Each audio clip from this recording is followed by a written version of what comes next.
নমস্কার বন্ধুরা, job tutorial academy চ্যানেলে সবাইকে স্বাগত। প্রিয় দর্শক বন্ধু, তোমরা দেখো রাজ্যে এবার অঙ্গনওয়াড়ি নিয়োগ বিজ্ঞপ্তি প্রকাশিত হয়েছে 2026 সালের নতুন একটি নিয়োগ বিজ্ঞপ্তি, যেখানে আইসিডিএস এর তরফ থেকে একটি নয় একাধিক পোস্টে নিয়োগ করানো হবে।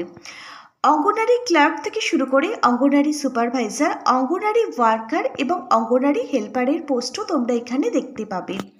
তোমরা যদি একটা সরকারি চাকরির জন্য দীর্ঘদিন ধরে অপেক্ষা করে থাকো, তাহলে কিন্তু আজকের এই ভিডিওটা তোমাদের প্রত্যেকের জন্য হতে চলেছে, যেখানে 46,000 প্লাস কিন্তু শূন্যপদ থাকছে অল ওভার ইন্ডিয়া, সারা ভারতবর্ষ জুড়ে।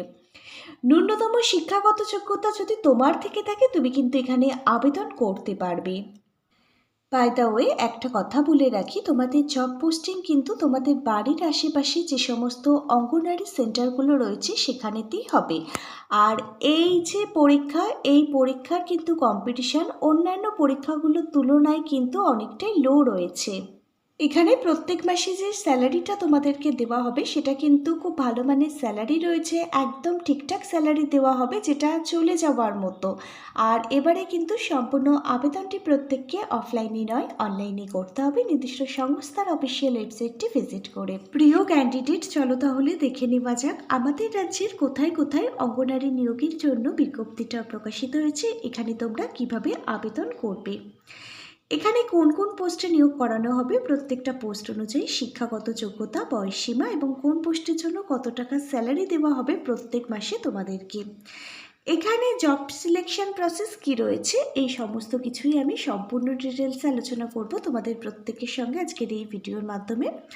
প্রত্যেকের কাছে অনুরোধ রইল আজকের ভিডিওটা সম্পূর্ণ দেখবার জন্য। আর চ্যানেলে নতুন হয়ে থাকলে তোমরা যদি চাও এই ধরনের সরকারি চাকরির আপডেটগুলো প্রতিদিন পেতে, তাহলে অবশ্যই কিন্তু মনে করে তোমাদেরই একাডেমি জব টিউটোরিয়াল একাডেমিকে একটা সাবস্ক্রাইব করে রেখো।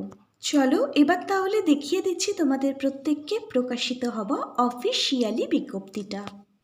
প্রিয় ক্যান্ডিডেট, তোমরা প্রত্যেকেই অনস্ক্রিনে প্রকাশিত হওয়া অফিসিয়ালি যে বিজ্ঞপ্তি সেটা দেখতে পাচ্ছ। Ministry of women and child development anganwadi recruitment 2026 সালের নতুন একটি নিয়োগ বিজ্ঞপ্তি প্রকাশিত হয়েছে, যার অ্যাডভার্টাইজমেন্ট নাম্বারটাও কিন্তু তোমরা প্রত্যেকে অনস্ক্রিনে দেখতে পাচ্ছ। এখানে দেখো, একটি নয় একাধিক পোস্টে নিয়োগ করানো হচ্ছে একাধিক শূন্য পদে। এখানে দেখো, প্রথম যে পোস্টে নিয়োগ করানো হচ্ছে, প্রথম পোস্টটা হচ্ছে অঙ্গনওয়াড়ি ওয়ার্কার। অঙ্গনওয়াড়ি ওয়ার্কার পোস্টে আবেদন করবার জন্য আবেদনকারীর শিক্ষাগত যোগ্যতা, তুমি যদি মাধ্যমিক ক্লাস 10 পাস করে থাকো, তুমি এখানে আবেদন করতে পারবে। এখানে আবেদনকারীর এজ লিমিট, এখানে আবেদনকারীর বয়স থাকতে হবে 18 থেকে 35 বছরের মধ্যে। তবে সংরক্ষিত শ্রেণীর ক্যান্ডিডেটরা কিন্তু এখানে সরকারি নিয়ম অনুযায়ী বয়সে ছাড় পাবেন। এবার দেখো, এখানে প্রত্যেক মাসে বেতন থাকছে 9,000 টাকা থেকে 13,500 টাকা পর্যন্ত।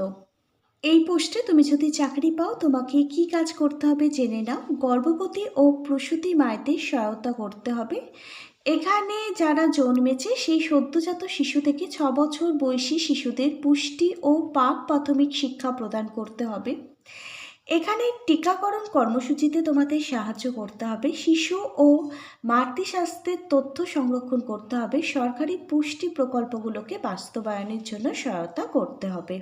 এবার দেখো, এখানে দ্বিতীয় পোস্ট হচ্ছে অঙ্গনওয়াড়ি হেল্পার, যাকে বলা হয় অঙ্গনওয়াড়ি সহায়িকা। এই পোস্টে আবেদন করবার জন্য একদম ন্যূনতম শিক্ষাগত যোগ্যতা, তুমি যদি অষ্টম শ্রেণী ক্লাস 8 পাস করে থাকো, তুমি আবেদন করতে পারবে। তবে যাদের ক্লাস 8 পাশের রেজাল্ট সার্টিফিকেট নেই, তারা কিন্তু মাধ্যমিক বা শিক্ষাগত যোগ্যতা থাকলে এখানে আবেদন করতে পারবে। আবেদনকারীর বয়স থাকতে হবে 18 থেকে 35 বছরের মধ্যে। এখানে প্রত্যেক মাসে বেতন থাকছে 5,500 টাকা থেকে 5,500 টাকা থেকে শুরু করে 8,500 টাকা পর্যন্ত কিন্তু অঙ্গনওয়াড়ি হেল্পার পোস্টের জন্য বেতন থাকবে প্রতি মাসে। এবার দেখো, এই পোস্টে যারা চাকরি পাবে তাদের কি কি কাজ করতে হবে। শিশুদের খাবারগুলোকে প্রস্তুত করতে হবে এবং শিশুদের মধ্যে সেই খাবারগুলোকে বিতরণ করতে হবে। অঙ্গনওয়াড়ি কেন্দ্রগুলোকে পরিষ্কার পরিচ্ছন্ন করে রাখতে হবে। অঙ্গনওয়াড়ি কর্মীকে দৈনন্দিন কাজে সাহায্য করতে হবে। শিশুদের দেখাশোনা করতে হবে, বিভিন্ন কার্যক্রমে কিন্তু সাহায্য করতে হবে। এরপর দেখো, এর পরবর্তী পোস্ট হচ্ছে অঙ্গনওয়াড়ি সুপারভাইজার। এই পোস্টে যদি তুমি আবেদন করতে চাও, তুমি যে কোনো ধরনের স্বীকৃত বিশ্ববিদ্যালয় থেকে যদি যে কোনো সাবজেক্ট নিয়ে যে কোনো পার্সেন্টেজের ওপর গ্র্যাজুয়েশন স্নাতক ডিগ্রি কমপ্লিট করে থাকো, তুমি আবেদন করতে পারবে অঙ্গনারী সুপারভাইজার পোস্টের জন্য। এই পোস্টে আবেদন করবার জন্য আবেদনকারীর বয়স থাকতে হবে 18 থেকে 40 বছরের মধ্যে। প্রত্যেক মাসে দেখো 25,500 টাকা থেকে শুরু করে 35,400 টাকা পর্যন্ত কিন্তু স্যালারি থাকবে অঙ্গনারী সুপারভাইজার পোস্টের জন্য।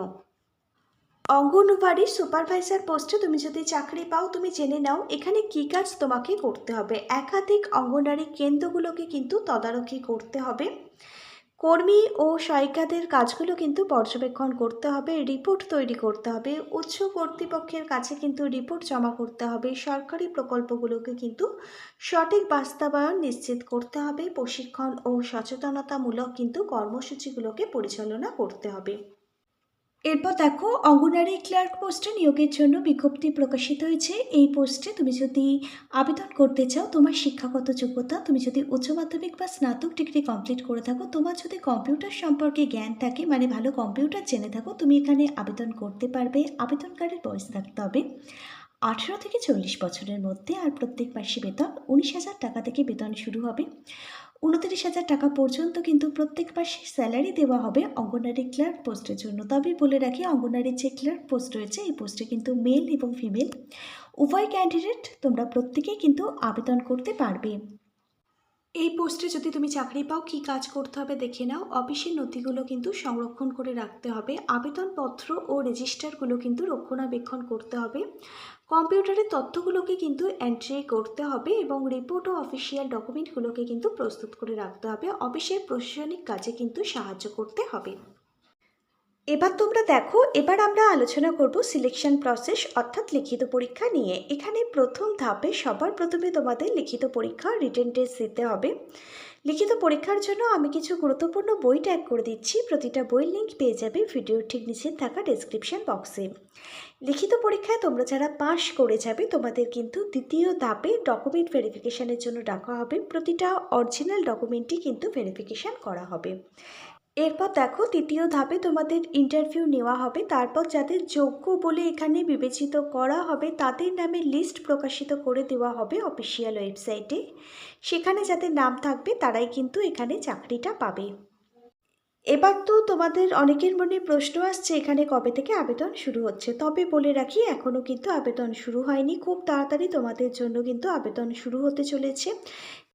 এর আগে যে সমস্ত অঙ্গনারী অর্থাৎ ICDS-এর পরীক্ষাগুলো হয়েছিল, যেগুলোর রেজাল্ট এখনও আউট হয়নি, সেই পরীক্ষাগুলো কিন্তু প্রত্যেকটাই বাতিল হয়ে গেছে। আবারও কিন্তু নতুন করে পশ্চিমবঙ্গের প্রত্যেকটা জোন ওয়াইজ নোটিশ প্রকাশিত হবে। আবারও নতুন করে কিন্তু তোমাদের প্রত্যেককে আবেদনের জন্য ফর্ম ফিল আপ করতে হবে। আবেদন প্রক্রিয়া শুরু হোক। আবেদন প্রক্রিয়ার প্রতিটা স্টেপ বাই স্টেপ আমি তোমাদেরকে ভিডিওর মাধ্যমে দেখিয়ে দেবো এবং সম্পূর্ণ ডিটেলস নিয়ে নতুন ভিডিও আনবো। আজকে তাহলে এখানে এই পর্যন্তই। আজকের ভিডিওটা যদি একটি ইনফরমেটিভ ভিডিও বলে মনে হয়, অবশ্যই একটি লাইক করে দিও। Hare Krishna, Radhe Radhe, thank you universe, ধন্যবাদ সবাইকে।